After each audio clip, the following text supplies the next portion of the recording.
Alhamdulillahi Rabbil Alamin wal aqibatu lil muttaqin wala udwana illa 'alal zalimin. Asyhadu an la ilaha illallah wahdahu la syarika lah waliyyus salihin wa asyhadu anna Muhammadan abduhu wa rasuluh sallallahu alaihi wa ala alihi wa ashabihi ajma'in amma ba'd. Ikhwani fiddin rahimani wa rahimakumullah. Alhamdulillah kita kembali melanjutkan kajian kita mengkaji Al-Qawaidul Hisan fi Tafsiril Quran. Kaidah-kaidah dalam menafsirkan Al-Quran, dalam memahami tafsir Al-Quran. Baik, kita masih membahas kaidah yang ke-11 dan ini diantara kaidah yang sangat penting dalam tafsir. Yaitu Syekh memperkenalkan kepada kita 3 metode dalam menafsirkan Al-Quran. Jelas ya? 3 istilah. Ya, yang sebenarnya metode ini kita sudah paham. Hanya Asy-Syaikh rahimahullah memperkenalkan kepada kita istilahnya. Jadi ada 3 metode pendalilan dalam menafsirkan, memaknai Al-Quran. Khususnya sekarang ini Syekh rahimahullah ingin fokus mempertajam dalam menyebutkan kaidah yang ketiga. Sebelum kita urai apa yang beliau sebutkan, pencontoh beliau sebutkan contohnya, ya, dalam kaidah yang ketiga atau dalam metode yang ketiga ini, saya jelaskan dulu pertama dan yang kedua. Jadi ada 3 metode yang beliau sebutkan di sini. Kata beliau, kama annal mufassira lil Qur'an yura'i ma dallat alil alfadhuhu wa mutabaqatan. Ini metode pertama. Sebagaimana ahli tafsir itu, mufassir, memperhatikan ya apa yang ditunjukkan oleh lafaz-lafaz Al-Qur'an mutabaqatan, secara mutabaqah. Ini metode mutabaqah namanya. Metode mutabaqah itu menyebutkan makna yang kita bisa ambil faidah dari lafaz itu, dari makna itu yang disebutkan dalam Al-Quran. Semua makna yang tercakup di dalamnya kita ambil. Kita sebutkan faidahnya. Paham ya? Inilah yang dipakai oleh Syekh Muhammad bin Shalih Al-Utsaimin di dalam Al-Qawaidul Musla. Dalam memahami nama-nama dan sifat-sifat Allah. Ini yang dipakai. Hanya kaidah ini tidak hanya berlaku pada Al-Asmaul Husna. Semua kata dalam Al-Quran, semua lafaz. 3 metode inilah yang dipakai oleh ahli tafsir. Paham? Mutabaqah saya contohkan. Ketika disebutkan lafaz rumah misalnya. Ya, lafaz baitun. Apa faidah yang kita bisa ambil dari kata baitun? Hah? Pertama, ada jendelanya. Ya? Ada pintunya. Masa rumah tidak ada pintu dan jendelanya? Ada atapnya. Hah? Apalagi? Ada kamar mandinya. Ini mutabaqah. Makna yang terkandung dalam lafaz. Paham? Jadi yang disebutkan tadi bagian dari kata bait, rumah. Ya kan? Bisa kita mengambil kesimpulan dari situ. Secara kandungan, mutabaqah namanya. Secara mutabaqah, kesesuaian. Tapi kalau satu saja kita ambil faedah dari lafaz itu, tidak semua, hanya satu faedah kita ambil, namanya tadammun. Metode kedua. Misalnya dari kata rumah kita bilang, oh rumah ada atapnya. Karena kan tidak mungkin tidak ada atapnya. Terkandung dalam lafaz rumah itu, sudah terkandung di dalamnya. Misalnya ada orang bilang, saya jual rumahku dengan harga sekian. Kan tidak perlu dia rinci nih, ada atapnya, ada jendelanya, ada pintunya. Kan itu sudah pasti bagian dari rumah itu. Walaupun ada yang dirinci, 2 kamar, misalnya 3 kamar tidur, 2 kamar mandi. Itu kan hanya ya spesifikasi dalam rumah itu kan. Tapi itu kan jelas, ada pintunya, ada atapnya, ada kamar mandinya, ada kamar tidurnya, ada. Jelas ya? Itu bagian dari lafaz namanya. Sudah tercakup dalam lafaz itu.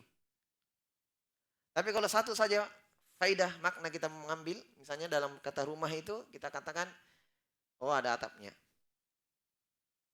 Ini namanya metode yang kedua, namanya tadammun.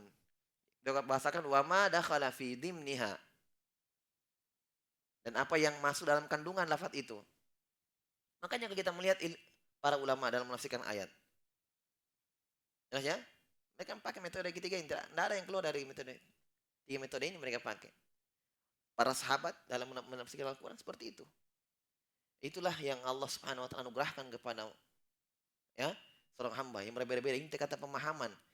Mungkin ada orang yang bisa mengambil dari satu lafaz faedah cuma 3 faedah. Ya kan? Sebagaimana yang saya sebutkan, Imam Syafi'i menarik mengambil faedah dari lafaz ketika Nabi melihat sahabat memelihara burung, ya Aba Umair ma fa'ala nugair.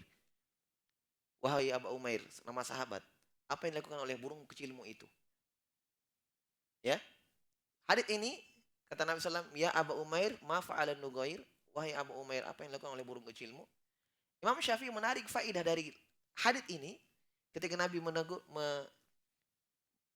bertanya kepada sahabat tentang burung kecilnya, puluhan faedah, bahkan hampir ratusan faedah Imam Syafi'i mengambil faedah dari lafaz ini. Kalau kita mungkin cuma berapa kan? Kita bisa mengambil faedah. Pertama, bolehnya memelihara burung. Mubah. Karena sahabat tidak dilarang di sini. Kedua, mungkin kita bisa ambil. Bolehnya berkunyah. Disyariatkannya berkunyah. Karena sahabat ini dipanggil kunyahnya. Ya Aba Umair.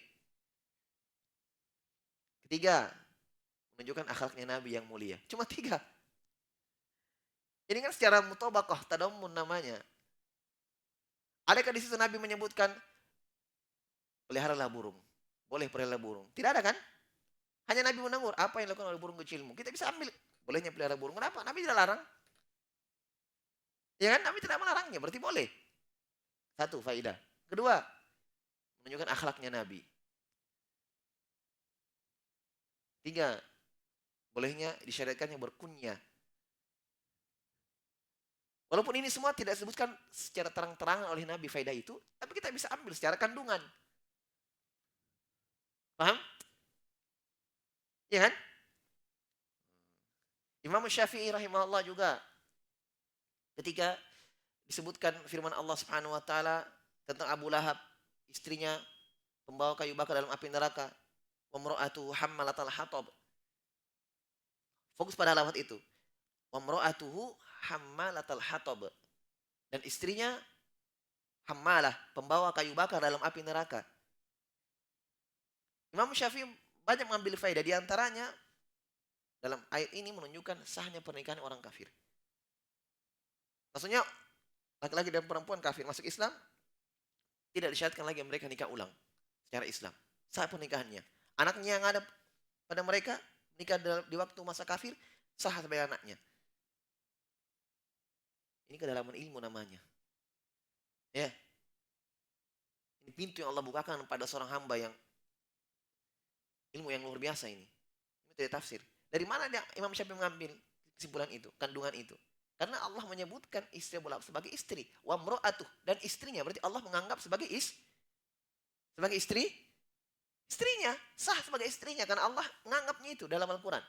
Wa mro'atuhu, dan istrinya Abu Lahab. Paham maksudnya? Karena Imam Syafi'i paham.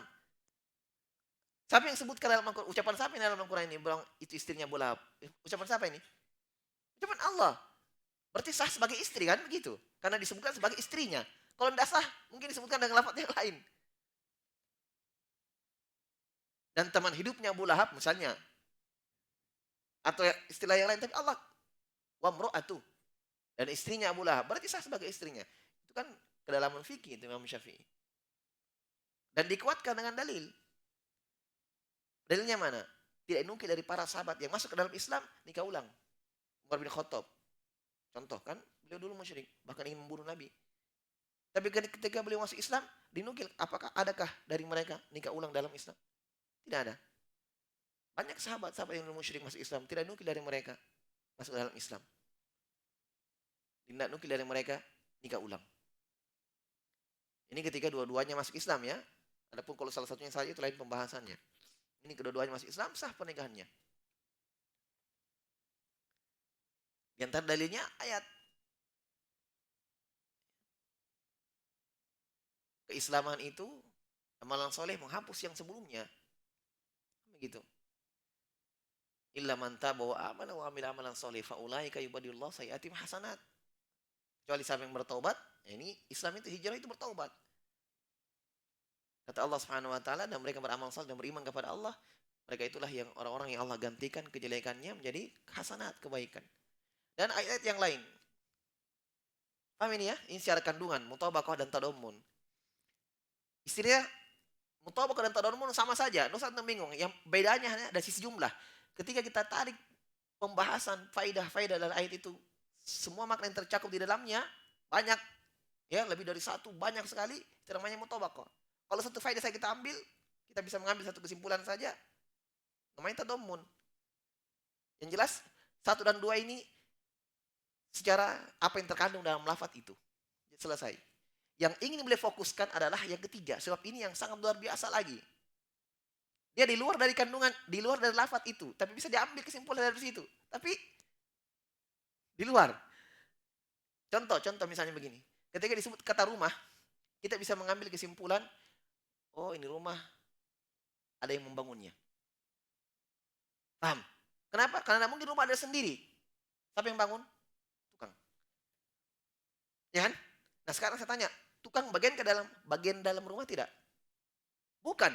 Beda tadi yang saya bilang, atap, kamar mandi, pintu. Ini bagian dari rumah memang kandungan lafaz. Ya kan? Yang ketiga ini metode yang luar biasa. Dari sisi konsekuensi, itulah yang dinamakan istilah metode al-iltizam. Secara kandungan, secara konsekuensi.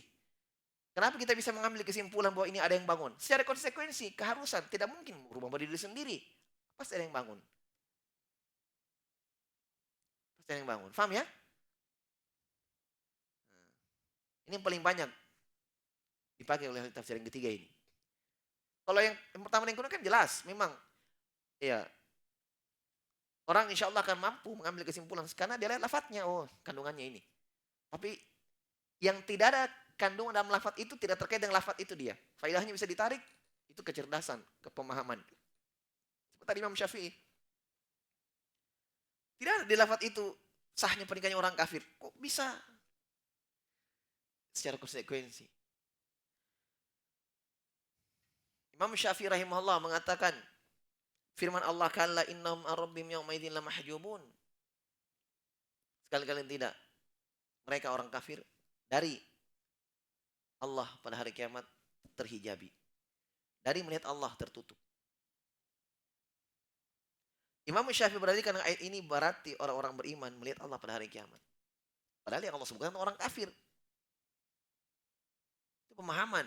Kebalikan, mafhumul ayah, mafhumul mukhalafah. Ketika Allah sebutkan orang kafir terhijabi dari melihat Allah, konsekuensinya orang beriman melihat Allah. Kenapa? Kalau tidak ada perbedaannya, orang beriman juga tidak melihat Allah, untuk apa disebutkan cuma orang kafir? Sementara ayat ini konteksnya penghinaan untuk orang kafir, siksaan untuk mereka tidak melihat Allah. Berarti konsekuensinya pemahamannya orang beriman melihat.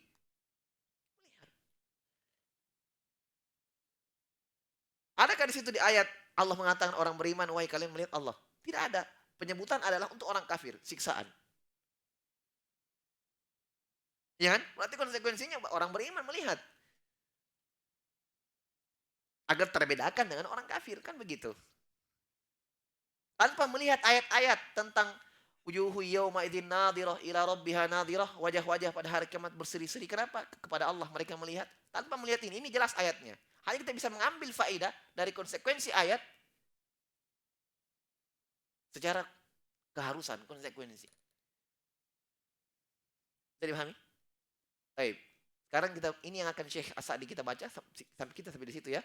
As-Sa'di rahimahullah menyebutkan contoh metode yang ketiga ini dalam asma wa sifat. Dan nanti ada contoh-contoh yang lain dalam selain ayat-ayat bukan yang menyangkut asma wa sifat. Sebab ini metode tafsir. Sekali lagi inilah yang dipakai oleh Syekh Ibnu Utsaimin dalam Aqwaidul Musla dalam menyebutkan kaidah dalam memahami nama-nama dan sifat. Karena memang kaidah ini bisa diterapkan pada nama-nama dan sifat karena nama-nama dan sifat dalam Al-Qur'an. Tapi bisa dipakai secara umum untuk tafsir Al-Qur'an. Menafsirkan Al-Qur'an. Jelas ya? Contoh dalam nama-nama dan sifat sebelum kita baca uraian beliau. Nama Allah Subhanahu wa taala Al-Khaliq, yang Maha Mencipta. Ya kan? Yang Maha Mencipta. Nama Allah Al-Khaliq dari Asmaul Husna artinya yang Maha Mencipta, yang Maha menciptakan segalanya. Paham? Kita bisa tarik faedah di sini. Pertama, Allah memiliki nama itu. Allah memiliki nama itu. Allah yang punya nama itu. Allah bernama dengan nama itu. Kenapa? Karena Allah namakan dirinya dalam Al-Quran dengan nama Al-Khaliq. Berarti Allah memiliki nama Al-Khaliq. Ini faedah pertama kan? Ya kan Allah namakan diri dalam Al-Quran dengan Al-Khaliq. Ada berapa ayat? Wal khaliqul bari'ul musawwirul asmaul husna. Ya kan? Dialah Allah Al-Khaliq. Kita, ya, sebagai penuntut ilmu, oh iya, kita bisa mengambil faedah. Faedah pertama, Allah bernama dengan Al-Khaliq. Kedua, Allah bersifat Maha Mencipta. Kenapa? Kita ambil dari kandungan lafaz Khaliq, ya, sifat Al-Khalq, penciptaan. Berarti Allah bersifat dengan Maha Mencipta. Allah menciptakan segalanya. Allah yang mencipta langit dan bumi dan semua makhluk. Allah yang menciptakannya. Ini faedah. Secara mutabaqah dan tadamun. Metode pertama ini kan jelas sudah. Tapi yang ketiga, dari nama Al-Khaliq kita bisa mengambil beberapa sifat tanpa melihat ayat-ayat yang lain. Dari nama Al-Khaliq, sifat Maha Mencipta Allah Subhanahu wa taala, kita bisa mengambil sifat pertama, Allah memiliki ilmu. Tanpa melihat, dengan menutup mata kita dengan ayat-ayat tentang ilmu Allah dalam Al-Quran keluasannya, itu jelas itu. Kalau itu jelas sekali. Sekarang kita bisa mengambil satu sifat atau beberapa sifat dari nama Al-Khaliq. Pertama, ilmu.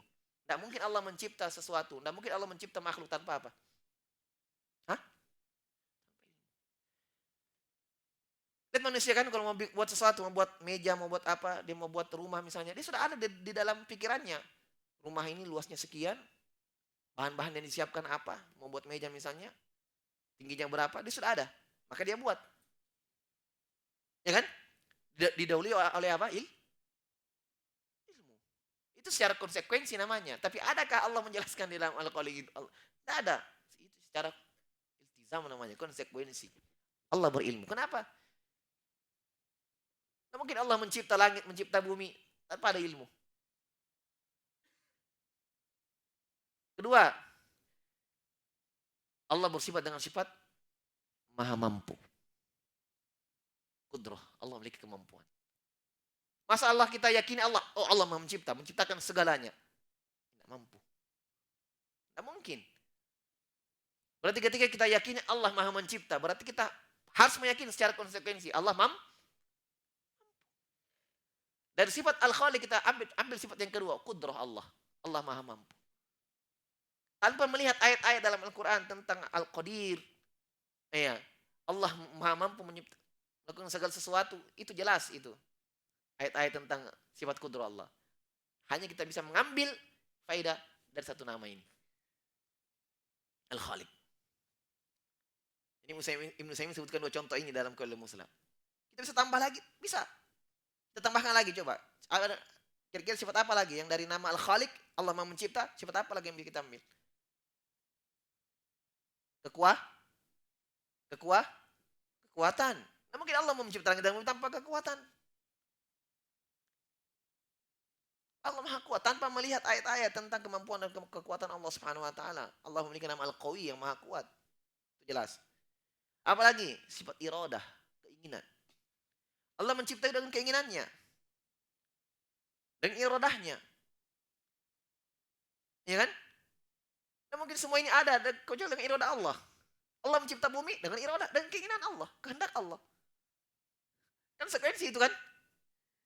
Namun kita ada ini semua, kita ada duduk di sini tanpa iradah Allah. Ini ciptaan Allah, makhluk kita duduk di sini makhluk Allah, ciptaan Allah. Ya kan? Nah mungkin kita ada kecuali dengan iradah Allah. Allah cipta dengan iradah.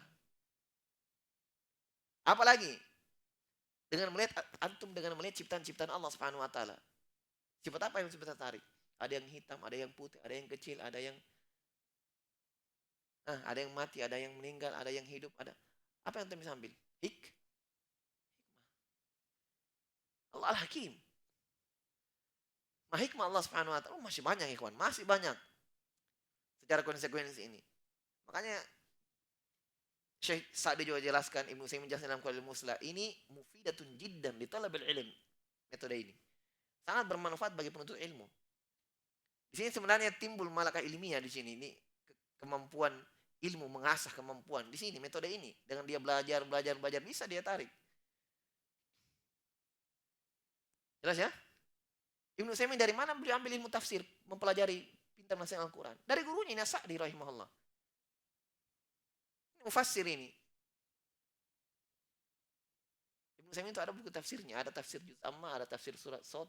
Bahkan saya kayaknya sudah selesai, juz 30 lain dicetak terpisah-pisah. Ibnu Utsaimin itu mufassir. Dan di antara guru yang memberikan, yang berjasa paling besar memberikan kedalaman ilmu yang beliau bermula sama lama bertahun-tahun ini Sa'di rahimah guru beliau. Bahkan beliau sebutkan dalam sedikit, dulu tulisan saya bagus. Saking lamanya bermula sama dengan Sa'di, saking berpengaruh dalam kehidupannya, beliau katakan dulu tulisan saya bagus, khot saya bagus. Ketika saya bermula sama belajar kepada Syekh guru saya, Syekh Sa'di, tulisan saya jelek. Karena tulisan Sa'di memang jelek. Saking terpengaruhnya dengan gurunya. Jadi jelek tulisannya. Saking terpengaruhnya dengan gurunya. Dia katakan seperti itu. Ya mungkin kalau buat bercerita bisa tersenyum itu. Ya, itu dalam rangka memuji gurunya beliau, menyebutkan jasanya, menyebutkan kebaikannya, menyebutkan beliau belajar bersama Sa'di rahimahullah, beliau sebutkan itu bahwa saya dulu tulisan saya bagus. Terpengaruh dengan guru saya, jadi kacau tulisannya. Khotnya. Baik. Jelas ya? Nah, sekarang kita sampai kepada pencontohan. Minha fi asma'il husna. Kata Syekh Sa'di rahimahullah, dalam pembahasan ini fokus metode yang ketiga ya, menyebutkan pembahasan atau faedah-faedah dari konsekuensinya. Lawazim, iltizam, metode iltizam disebut. Fa innaha tadullu bi lafdhiha minha fi asma'il husna ar-rahman dan ar-rahim. Dua nama Allah. Kita contohkan. Ketika disebutkan dalam Al-Quran nama Allah Ar-Rahman dan Ar-Rahim. Ya. Dalam di mana disebutkan ini ayat Ar-Rahman dan Ar-Rahim? Di mana disebut? Dalam basmalah. Basmalah itu ayat ya dalam Al-Quran. Tapi dia bukan dalam surah yang disebutkan setelahnya. Bukan bagian dalam surah itu. Tapi dia ayat tersendiri, ayat yang mustaqillah. Dapat jumhur. Dia bukan bagian dari suratul Fatihah, bukan bagian dari suratul Baqarah, bukan bagian dari suratul Al-Imran dan seterusnya. Dia hanya ayat yang mustaqillah. Ayat tersendiri yang didatangkan untuk memisah antara surah dan satu yang surah yang lainnya. Kecuali dalam surah An-Naml. Dia bagian dari surah itu karena memang di tengah-tengah disebut. Inna min Sulaiman wa inna bismillahirrahmanirrahim. Surat itu dari Sulaiman, ketika kisah dia beliau mengirim surat kepada Bilqis. Kata Allah itu surah dari Sulaiman, isinya bismillahirrahmanirrahim.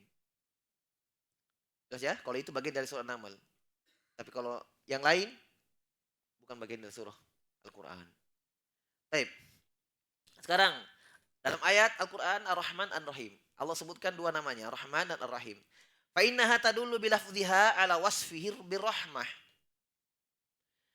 Kedua-duanya menunjukkan bahwa Allah bersifat dengan sifat rahmah. Ini secara mutabaqah. Tadammun. Secara kandungan. Metode pertama dan kedua sudah jelasin. Wasi'ati rahmatihi. Menunjukkan atas keluasan rahmatnya. Sama juga. Ya.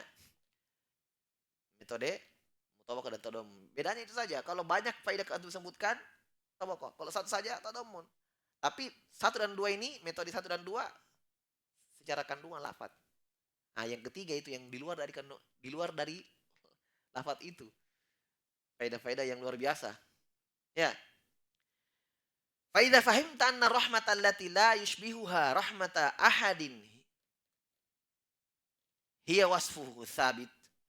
Kalau kamu sudah paham bahwa rahmat Allah, kasih sayang Allah, yang dimana kasih sayang itu, rahmat itu tidak serupa dengan rahmat siapapun dari makhluknya, itu sah untuk Allah, tetap untuk Allah, sabit untuk Allah subhanahu wa ta'ala sifat itu. Bukan bahasa kinaya, bukan bahasa kiasan, bukan. Ketika Allah namakan dirinya dengan Ar-Rahman, Ar-Rahim, berarti Allah memiliki sifat rahmah. Kandungan dari nama Ar-Rahman. Secara kandungan. Walaupun makhluk juga merahmati. Bapak merahmati anaknya, ya kan? Ibu merahmati anaknya, rahmat. Teman merahmati temannya, merahmati saudaranya. Beda rahmat Allah dengan rahmat makhluk. Itu pun rahmat yang ada pada makhluk, Allah yang bagi sifat itu. Allah yang berikan rahmat itu. Jelas ya? Makanya ada orang yang tidak merahmati, nyiksa, mengiqab dan seterusnya. Baik. Wa annahu awsala rahmatahu ila kulli makhlukin. Dan kita tahu juga faidahnya bahwa Allah awsalah menyampaikan rahmat itu kepada seluruh makhluk. Walaupun orang kafir dapat rahmat Allah. Ya kan? Mereka diberi makan, diberi nafas untuk hidup. Diberikan apa yang mereka inginkan. Ya. Ketika mereka lahir keluar dari perut ibu mereka, ya Allah sudah tahu mereka ini akan kafir dan besar. Allah sudah tahu. Sebelum mereka kafir, Allah sudah tahu ini kafir nanti besar ini. Tapi rahmat Allah sampai kepada mereka. Lahir, diberi baju, ya kan? Diberi makan, diberi. Ternyata mereka besar, mereka membangkang kepada Allah. Kafir kepada Allah Subhanahu wa taala. Allah Maha tahu. Tidak semua orang kafir dimatikan, orang beriman saja yang hidup, tidak. Ya kan? Mereka juga dapat itu. Luas rahmat Allah Subhanahu wa taala. Baik. Walam yakhlu ahadun min rahmatih tarfat ain. Tidak ada yang lepas dari rahmat Allah, siapapun dia. Tarfat ain, walaupun dalam sekejap mata. Tidak ada yang lepas dari rahmat Allah. Tidak pernah putus curahan rahmat itu.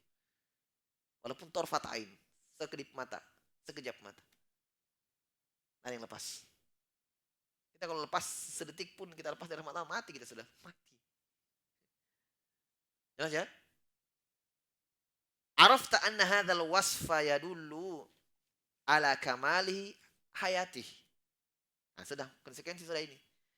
Maka dari keluasan rahmat Allah yang kamu lihat, yang kamu pahami, ya, kamu saksikan pada makhluk, kamu dapat ilmu di situ, kata Syekh. Ya, kamu tahu juga bahwa sifat rahmat itu menunjukkan kesempurnaan hidup Allah. Secara konsekuensi, tanpa melihat ayat-ayat tentang Allahu la ilaha illa huwal hayyul qayyum. Sifat hidup bagi Allah dalam ayat tentang kehidupan Allah. Itu lain, itu jelas itu. Hanya kita bisa menarik kesimpulan secara konsekuensi, secara keharusan, ketika Allah sempurna rahmatnya, Allah bagi-bagikan kepada makhluk, ada rahmat khusus, ada rahmat umum. Rahmat khusus untuk orang beriman, penjagaan Allah kepada mereka, kemudian ya, Allah Subhanahu wa taala memudahkan urusannya, itu Allah merahmati. Diberikan taufik, diistiqomahkan di atas Islam dan sunnah. Ini khusus. Yang umum orang kafir dapat. Sempurna rahmat Allah Subhanahu wa taala, kita mengambil kesimpulan secara konsekuensi, secara keharusan, berarti Allah sempurna kehidupannya. Karena cuma Allah yang bisa begitu. Kenapa? Karena cuma Allah yang sempurna kehidupannya. Makanya makhluk kurang rahmatnya. Ya kan? Kurang rahmatnya. Kenapa? Makhluk tidak sempurna kehidupannya. Secara konsekuensi. Ya, apalagi kamali qudratihi, kesempurnaan kemampuan Allah.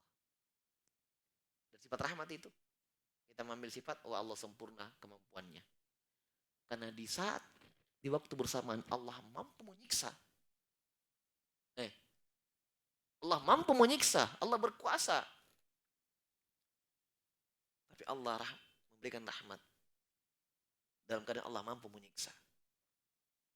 Bagi hamba-hamba yang berdosa, Allah mampu menyiksa. Tapi Allah terima taubatnya.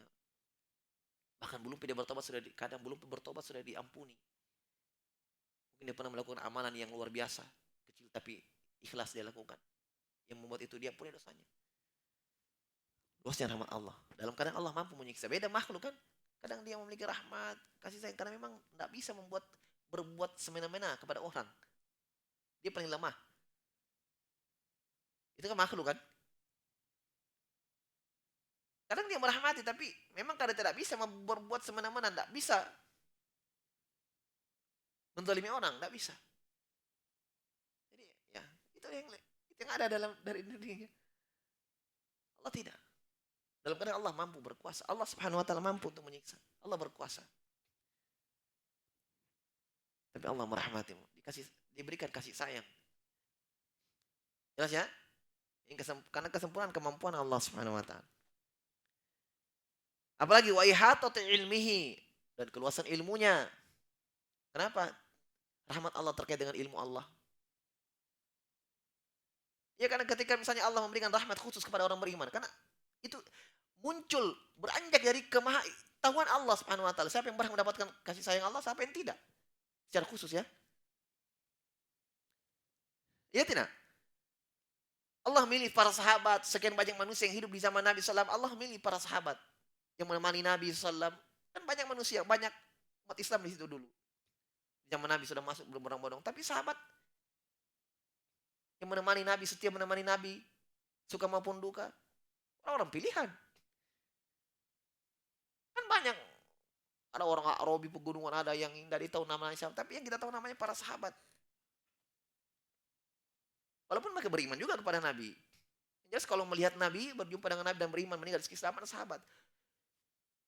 Tapi kan beda. Ada sahabat yang setia di sisi Nabi SAW. Dipilih berarti. Itu beranjak dari ilmu Allah, kemahatauan Allah subhanahu wa ta'ala. Siapa yang berhak mendapatkan, siapa yang tidak. Kan begitu. Karena yang lain mungkin belum kuat untuk memahami Nabi SAW yang lain. Belum kuat mendapatkan cobaan-cobaan yang berat. Abu Bakar As-Siddiq, Umar bin Khattab, Utsman bin Affan. Ya kan begitu. Ali bin Abi Thalib. Orang yang sabiqin al-awwalun. Yang lain nanti di Madinah baru masuk Islam.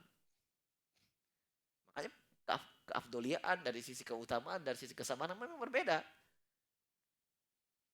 Derajat di dalam surga juga berbeda. Itu mana? Banyak dari kemahatauan Allah Subhanahu wa taala, maha ilmu Allah Subhanahu wa taala. Begitu. Ketika Allah membagi-bagi rezekinya, ya kan? Muncul dari kemahatauan Allah Subhanahu wa taala. Ilmu, keluasan ilmu Allah. Ini sekian saja dikasih dulu. Kalau lebih ini bisa kupur nikmat dia. Sekian dikasih. Minta ya Allah tambahkan, ini saja. Karena yang kemarin kamu tidak bersyukur, sedikit. Kan begitu.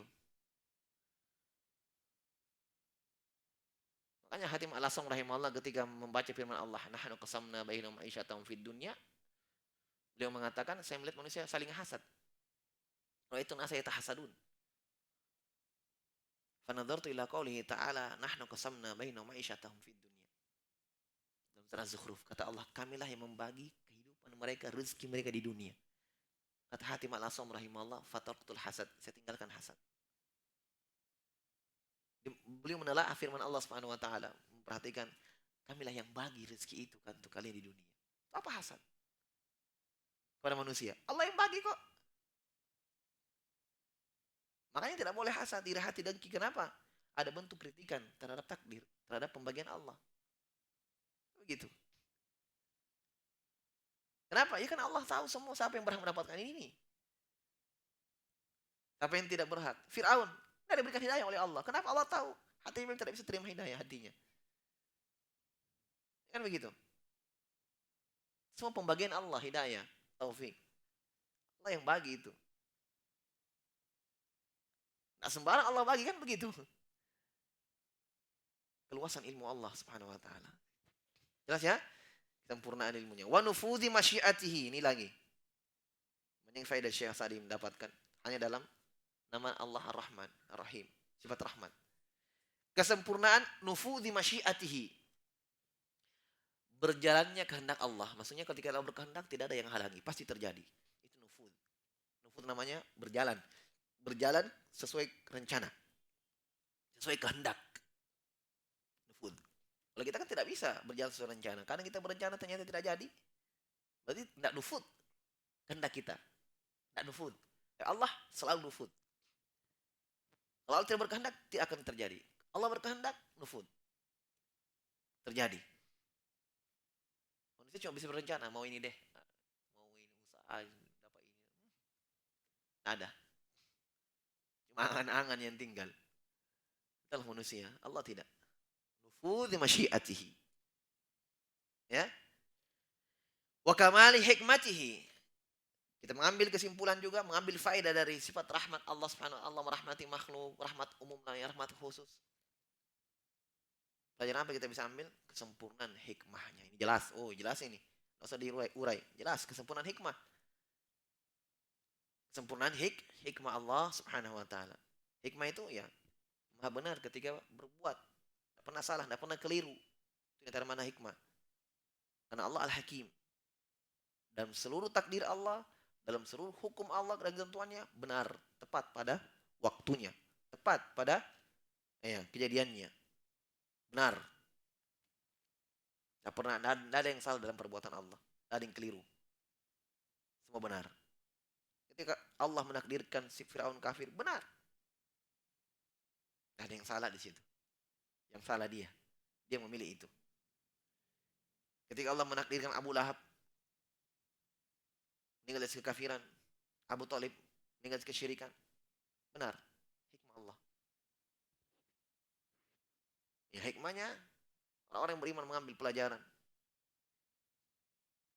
Ya kan? Dibaca Al-Quran, oh nasab itu tidak menentukan. Dekatnya dia dengan Ka'bah, dekatnya dia dengan Nabi SAW, ternyata dia jauh dari Allah. Ada orang yang jauh dari Ka'bah rumahnya, jauh dari Nabi, dari sisi nasab, dekat dengan Allah. Gitu. Masih banyak hikmah yang lain. Baik. Litawaqqufir rahmah ala dzalika kullihi. Kenapa? Karena semua itu hikmah Allah, ilmu Allah, kehendak Allah, kehidupan Allah. Ya. Semuanya berkaitan tawakuf, berkaitan dengan rahmat Allah Subhanahu wa taala. Semuanya berkaitan dengan rahmat Allah. Semuanya sifat-sifat yang beliau sebutkan itu terkait dengan rahmat Allah.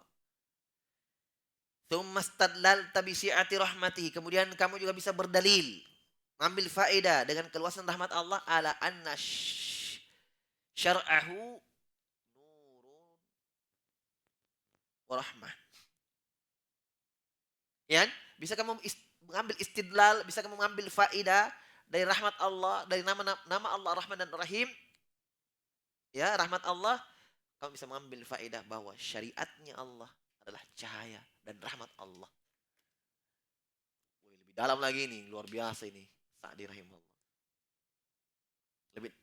Lebih dalam lagi, menyelam dalam lautan faedah ini. Hanya dalam sifat rahmat, hanya dalam satu sifat Allah, rahmat Allah. Kata beliau, istadlalta kamu semua istadlalta. Kamu bisa mengambil pendalilan dari rahmat Allah. Oh, syariatnya Allah adalah cahaya dan rahmat Allah. Kasih sayang Allah adalah ketika Allah ajarkan kita agama ini. Ya kan? Jelas sekali. Coba lihat kehidupannya orang yang tidak beragama. Hancur. Hancur. Orang jahiliyah lihat, hancur. Kehidupannya. Tamarruj perempuannya mengambil. Naudzubillah. Ya kan? Orang jahiliyah. Tapi Allah menyayangi orang-orang yang beriman. Allah turunkan Al-Quran melalui seorang Rasul yang mulia. Itu kasih sayang Allah Subhanahu wa taala. Tidak ada yang mengalahkan itu sudah. Makanya dalam Al-Quran Ar-Rahman, namanya surah itu Ar-Rahman. Surah Ar-Rahman. Dalam ayatnya Allah menyebutkan sekian banyak nikmatnya. Tapi yang paling pertama Allah isyaratkan ini yang paling besar. Ar-Rahman allamal Quran. Allah yang maha merahmati. Bagaimana? Ya, bentuk rahmat Allah Subhanahu wa taala. Allamal Quran. Ketika Allah ajarkan Al-Quran, khalaqal insan, allamahul bayan. Mencipta manusia, allamahul bayan. Allah ajarkan pada manusia ilmu al-bayan, ilmu agama. Diulang lagi. Barulah Allah ulangi 31 kali dalam ayat surah ini. Fabi ayyi ala'i rabbikuma tukadziban. Nikmat Allah yang mana yang kalian mau dustakan? Ternyata yang paling pertama Allah sebutkan, Allah ajarkan Al-Quran. Makanya kalau mau lihat kasih sayang Allah Subhanahu wa taala kepada makhluk, pada hamba, lihat bagaimana dia dengan ilmu agama. Faham dia tidak terhadap agamanya sendiri. Itu bentuk kasih sayang Allah Subhanahu wa taala. May yuridillahu bihi khairan yufaqihu fid din. Siapa yang Allah inginkan baginya kebaikan, Allah fahamkan dia dalam ilmu agama. Itu jelas. Kan begitu. Tapi manusia kan beda, yang lain dia lihat dia. Kalau mau lihat orang bahagia apa dia lihat dohirnya dalam kehidupan dunia, kaya atau miskinnya. Itu manusia. Makanya Nabi ingatkan, innallaha la yanzuru ila suwarikum wa ila jasamikum. Allah tidak pernah melihat jasad-jasad kalian, bentuk tubuh kalian. Bukan itu yang dilihat. Tapi Allah melihat a'malikum wa qulubikum. Amalan dan hati kalian. Karena itulah ketakwaan, kan begitu. Nabi menunjuk at-taqwa hahuna. Beliau menunjuk tangannya ke hatinya. At-taqwa hahuna 3 kali lagi. At-taqwa hahuna. Takwa itu di sini. Itu yang Allah lihat. Dalam hati sehingga melahirkan amalan. Ya. Baik. Apalagi kata beliau, "Tsumma stadlalta bi si'ati rahmatihi ala anna syar'ahu nurun wa rahmah." Walihada, oleh karena itu, yu'allilu ta'ala katsiran minal ahkam syar'iyyah bi rahmati wa ihsani. Oleh karena itu, banyak Allah Subhanahu yu'allil, memberikan sebab, ya kan? Ya. Yang banyak dalam ayat-ayat atau hadis-hadis, ya. Kenapa Allah haramkan ini? Ada sebabnya. Karena itu jelek bagi kalian, penyakit bagi kalian. Itu amalan syaitan menyesatkan kalian.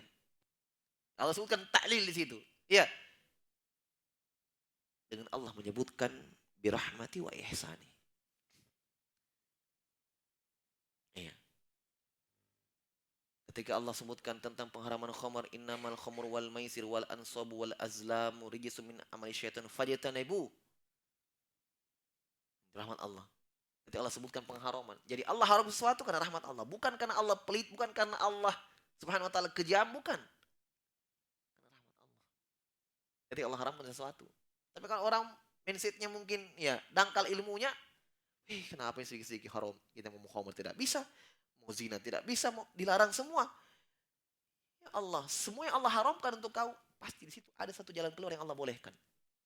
Zina haram, apa yang Allah bolehkan? Nikah kok. Coba anggap nikah pun tidak boleh. Mau kemana kita?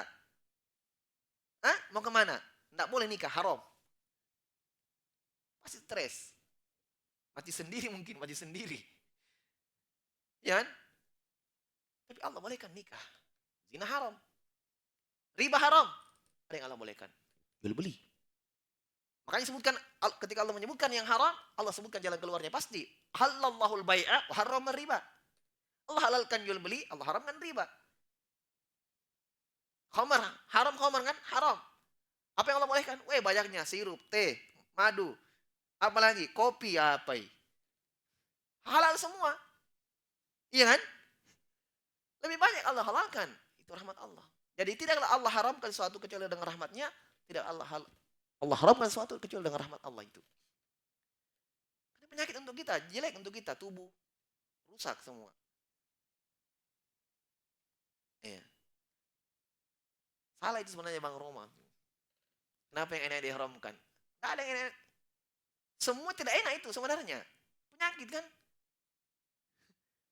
Penyakit.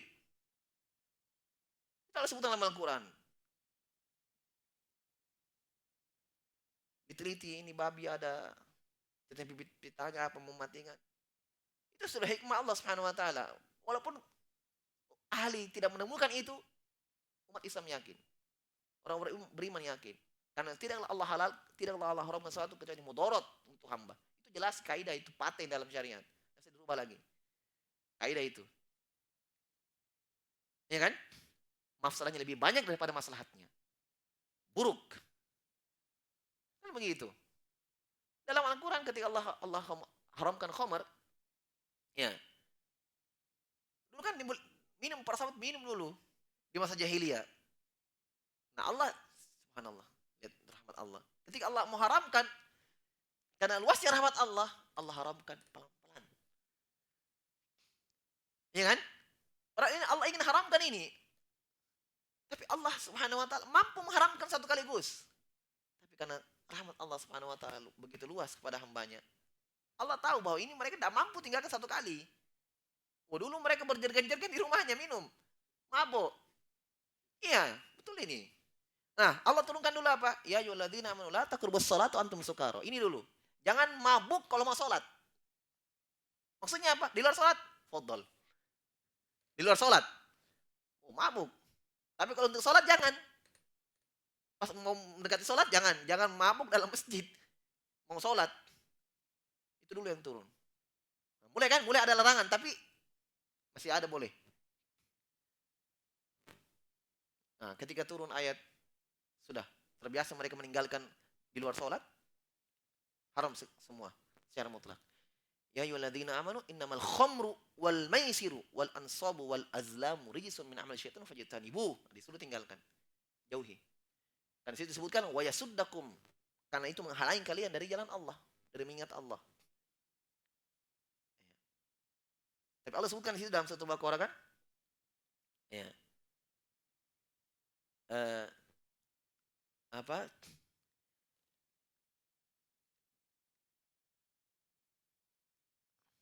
Disebutkan di situ aktsar min naf'ihima.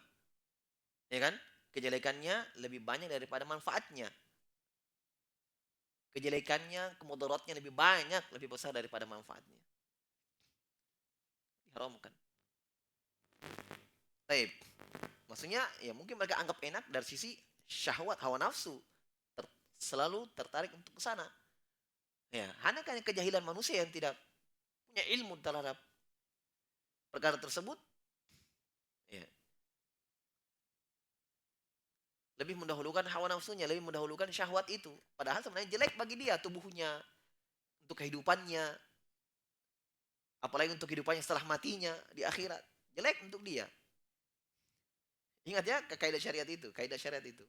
Bahwa tidaklah Allah haramkan sesuatu kecuali mudarat. Dunia, alam barzah dan di akhirat pasti mudarat. Makanya Allah tinggalkan. Allah Subhanahu wa taala perintah kita untuk meninggalkannya. Berarti ini salah satu bentuk rahmat Allah kepada kita ketika Allah haramkan. Kalau Allah tidak merahmati kita, Allah biarkan semua. Halal semua, silahkan. Pada hari kami kita disiksa. Tapi kan tidak begitu. Allah haramkan kita supaya kita tinggalkan itu. Itu bentuk kasih sayang Allah juga. Jelas ya? Ini pandangan orang-orang yang beriman. Tentunya dengan ilmu kan seperti itu. Tapi orang yang tidak berilmu kan tidak. Sudah mengeluh sudah dalam lagunya. Mengeluh dia. Kenapa haram itu terlarang? Kok mengeluh itu? Kan begitu. Orang yang jahil seperti itu. Ya. Kadang kenapa ini haram, ini haram, ini haram. Padahal semua dalam keroman itu semua ada jalan keluar di situ. Ada yang halal disiapkan. Jalur-jalur rezeki, cara mendapatkan rezeki, pekerjaan, lebih banyak hal daripada yang haram pekerjaan. Tapi kenapa lebih banyak yang menempuh yang haram? Kok begitu? Padahal pekerjaan yang halal lebih banyak sebenarnya. Ya? Pekerjaan yang halal lebih banyak daripada yang haram. Tapi manusia lebih banyak lakukan yang haram. Nyogoknya lah, korupsinya lah, apalah. Pada yang halal banyak. Sebabnya apa? Satu penyakitnya, tamak terhadap dunia itu saja. Tidak cukup. Ini mau terus ketamakan terhadap dunia. Baik.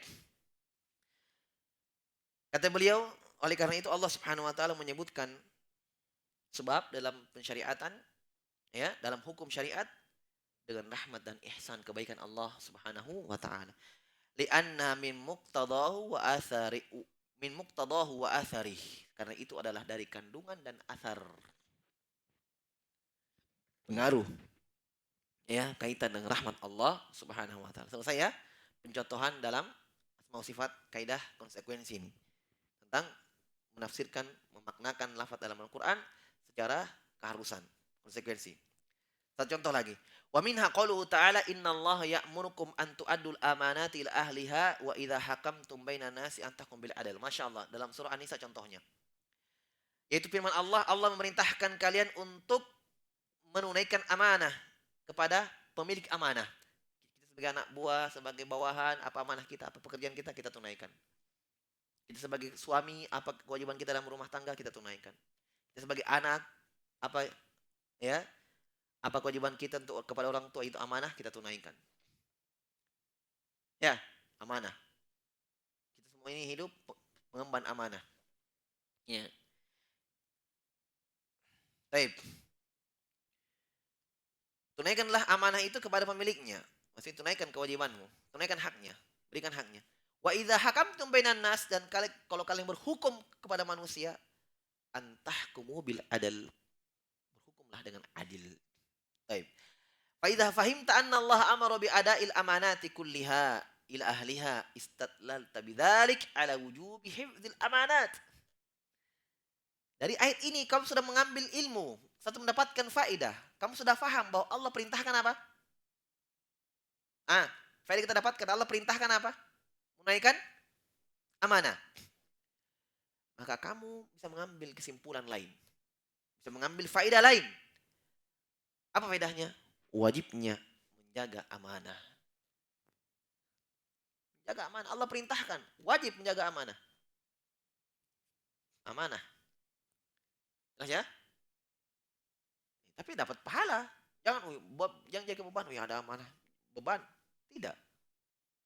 Jangan jadi beban. Ya. Dan jangan pikul amanah kalau kamu tidak mampu. Kan begitu. Syariat itu Allah tidak membebankan kita sesuai dengan apa yang kita mampu saja. Ya, mau ada teman titipkan barang apalah, dalam muamalah kasih amanah. Kalau kamu tidak mampu pikul amanah, jangan. Begitu. Tapi kan ada pahalanya, wajib menunaikan amanah. Jelas ya? Baik. Wa adamu idha'atiha. Ya, dan tidak bolehnya melantarkan amanah itu. Ya. Wa tafrid wa ta'addi fiha. Tidak boleh melampaui atau bergampangan dalam bermudah-mudahan dalam meninggalkan amanah itu, menelantarkannya, dan ta'addi fiha, dan ekstrim melampaui batas. Tidak boleh. Wa annahu la yatimmul ada'u li ahliya illa bidzalik. Dan tidak mungkin sempurna kita dalam menunaikannya kecuali dengan itu tadi.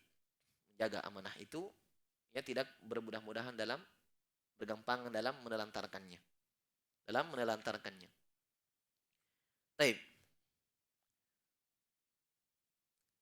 Wa idza fahimta anna Allah amara bil hukmi bainan nas bil adli istadlalta bidzalik ala anna kulli hakimin bainan nas fil umuril kibar was sigar la budda ay yakuna aliman bima yahkum bihi. Nah, ini faedah penting.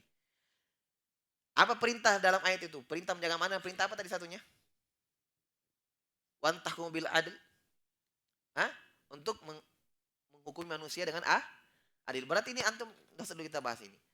Antum paham ini ayat mengarah kepada siapa ini? Kalau kamu menghukum manusia, berarti kamu harus hukum dengan adil. Berarti ini ayat mengarah kepada siapa secara khusus? Paham kan? Kan Allah perintahkan bahwa kalau kamu menghukum manusia, wahai para penghukum manusia yang menghakimi manusia, antahkum bil adil. Kamu hukum manusia dengan adil. Apakah mengarah hakim saja? Tidak khusus. Bapak ketika anaknya bertikai, dua anaknya bersaudara. Adil. Karena di sini bapak sebagai hakim. Ya kan? Makanya kata Nabi SAW kepada anak, ada seorang perempuan datang kepada Nabi SAW mengeluhkan bahwa suaminya tidak adil kepada anak-anaknya. Dipanggil suaminya. Apa kata Nabi? Dilu baina auladikum. Adillah kamu kepada anak-anakmu.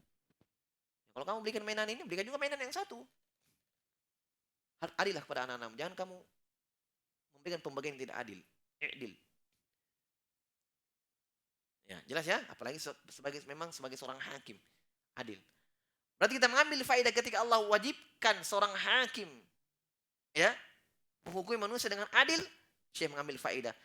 Kamu bisa mengambil kesimpulan, mengambil faedah dari ayat itu bahwa seluruh hakim ya yang menghakimi manusia dalam perkara-perkara yang besar atau dalam perkara kecil, tentang tanah, tentang apalah ya, warisan, tentang datang Pak Hakim ini, Pak Hakim meninggal ini bagi pembagiannya, bagi dengan adil. Ya, ini sengketa tanah dan seterusnya dia ya, lihat tanda-tanda. Makanya ada ilmu dalam peradilan, dalam fikih. Ya kan? Ya. Faedahnya adalah berarti la budda ayyakuna aliman bima yahkum bihi. Kita mengambil kesimpulan dapat faedah berarti hakim itu harus mau tidak mau harus aliman, harus berilmu terhadap apa yang akan dihukumi. Kenapa? Karena Allah perintahkan kita adil. Tapi adakah di dalam wahai hakim kan harus berilmu? Tidak ada kan? Tapi yang ada adalah Allah wajibkan hakim untuk berbuat adil. Secara tidak langsung, secara konsekuensi, inilah ilmu iltizam ini. Ya, metode iltizam. Secara konsekuensi, ya, hakim harus berilmu. Kenapa? Karena dengan ilmu inilah yang membawa dia berbuat adil. Apa yang tidak menyempurnakan satu kewajiban kecuali dengan dia, maka perkara ini juga kan begitu. Subhanallah, ini konsekuensi namanya. Allah perintahkan kita berbuat adil. Sementara perbuatan adil ini tidak sempurna dengan ilmu. Berarti apa? Wajib. Hakim harus berilmu. Makanya jadi kodi itu tidak sembarang. Kodi itu hakim. Tidak sembarang orang. Harus berilmu. Para ulama, para salaf itu ada yang jadi sebagai kodi. Ya. Harus tahu memang. Ilmu peradilan. Lihat Nabi Sulaiman kan jadi hakim. Ketika ada dua ibu yang berseteru. Memperebutkan satu anak. Ini anak saya. Datang ibu satu. Ini anak saya. Kata Nabi Sulaiman. Tunggu, jangan ribut. Anak ini saya belah. Dua. Nabi Sulaiman ini jadi hakim. Bagaimana ini? Pasti satu saja yang punya. Masa dua ibu lahirkan satu anak. Bagaimana caranya mau melahirkan? Pasti satu saja yang lahirkan kan? Nabi Sulaiman punya ilmu. Ilmu korina. Nabi Sulaiman mengatakan, saya belah dua. Ibu yang satu mengatakan, enggak usah. Untuk dia saja. Dia anak-anak dia. Kata Nabi Sulaiman, kalau begitu ini anakmu ambil. Karena cuma ibu kandunglah yang merahmati anaknya. Ya kan? Nggak mungkin membelah anaknya. Coba. Ilmu. Kalau begitu anakmu ini ambil. Korina namanya, tanda. Ya kan? Ambil. Nah dia nggak mau anaknya dibelah. Lebih dia mengalah. Ini anakmu, kamu ambil. Itu dia yang menang. Begitu. Makanya dalam ilmu peradilan ada hadits-haditsnya. Al-yamin alal mudda'i al-bayyinah al-mudda'i al-bayyinah al-mudda'i al-yamin ala ma angkar. Yang menuduh itu membawakan bukti dan yang tertuduh lepas dengan sumpahnya. Selesai. Maka dalam peradilan seperti itu, dalam fikih dibahas. Upain dia mencuri, Pak, mana buktimu? Barang udah ambil, Pak, mana buktimu? Barang. Kata Nabi, ya, al-bayyinah al-mudda'i. Bukti wajib didatangkan oleh orang yang mengaku. Kamu mengaku apa? Dia datang mengaku ini saya jambil anuku. Mana buktinya? Dan hakim itu tidak boleh menghukumi dari apa yang dia saksikan di luar hakim itu. Tidak bisa. Dia hanya menghukumi zahir saja. Makanya saksi, bukti, itu yang dia hukumi. Tapi kalau terjadi di luar misalnya, memang kuliah kemari, malam-malam dia panja. Nggak boleh dong. Ya kan begitu. Misalnya datang si A. Pak, ini motorku udah ambil, Pak. Oh enggak, Pak, ini saya beli kemarin, baru saya beli. Nggak boleh. Memang tongkau, paluka memang tongkau. Kuliah kemarin. Nggak boleh begini. Hakim menghukumi. Kalau dia hukum misalnya B yang menang. Orang-orang akan menuduh hakim. Oh ini condong nih. Ya kan? Ini curang. Ini disogok. Ini apa? Kenapa kamu tiba-tiba hukumi dia? Mana dalilmu? Mana buktimu? Maka dalam perkara ini, kata para ulama, saksinya dia mencari hakim baru. Hakim menjadi saksi. Paham? Kenapa? Nabi mengatakan, Innama iya, innama aqdi binahwi ma asma. Ini hukumnya hakim. Kata Nabi SAW, saya itu menghukumi sesuai apa yang kalian dengar, sesuai apa yang saya dengar saja. Sesuai apa yang saya dengar, sesuai apa yang kalian bawakan. Makanya Nabi mengingatkan, mungkin di antara kalian ada yang lebih hebat dalam menjelaskan. Jadi makanya dalam hadits kenapa hakim ketika menghukum sesuatu kalau salah dapat pahala 1. Ya kan? Kalau benar dapat pahala 2. Karena hakim memang menghukumi sesuai apa yang di depan majelis hakim. Di depan. Apa di situ? Buktinya apa? Ininya apa? Nabi begitu dalam menghukumi. Maka ketika salah, dapat pahala 1. Makanya seperti itu hukum peradilan. Datangkan saksi, datangkan bukti. Karena yang dihukumi sesuai apa yang dohir. Sesuai apa yang dohir. Jelas ya? Harus adil dalam menghukumi.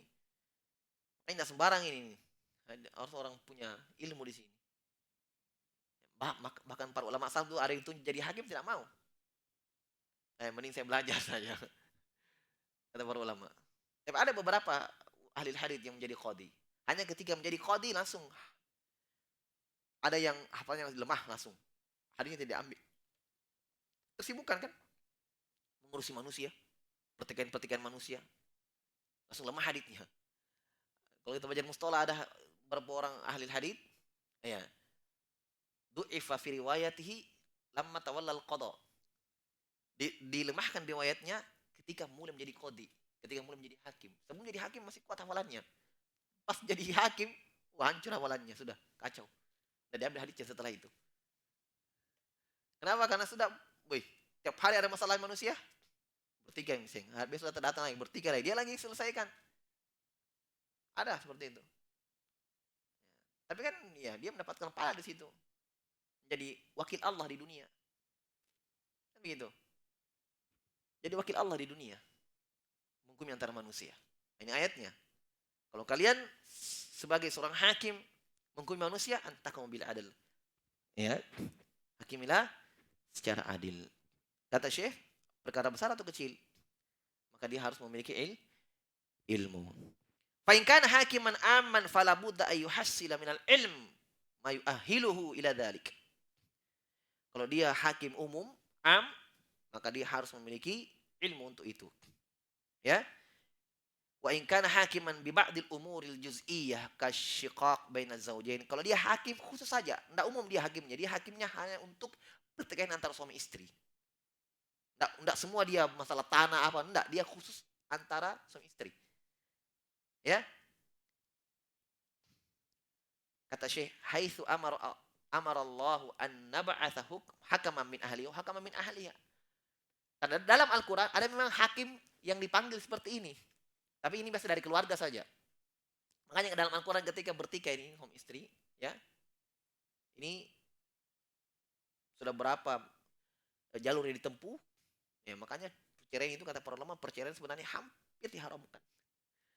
Karena itu memang, kalau kita bahasakan, jalur yang ke 1000 terakhir itu cerai.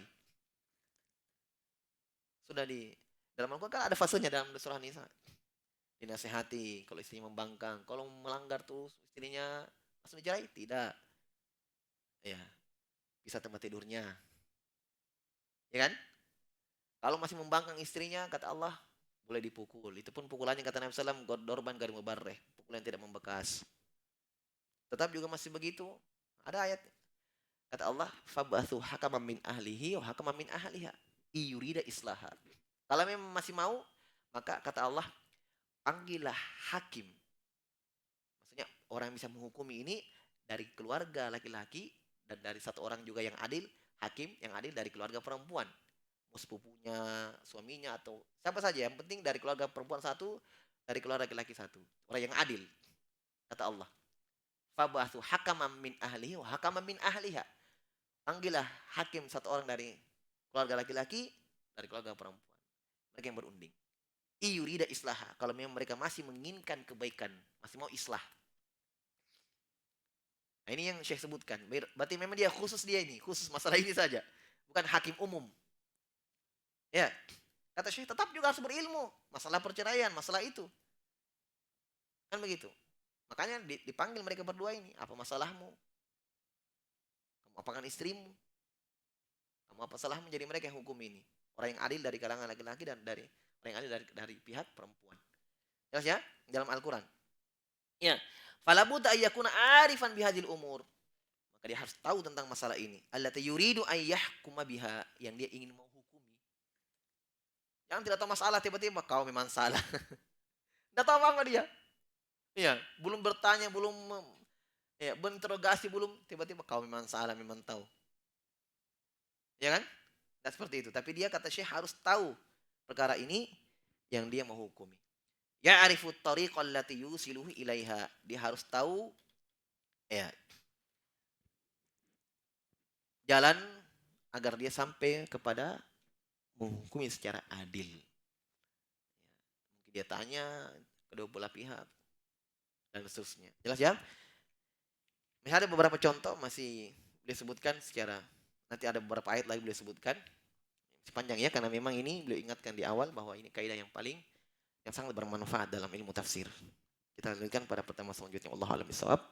Subhanakallahumma hamdik, syada wa la ilaha illa anta, astaghfiruka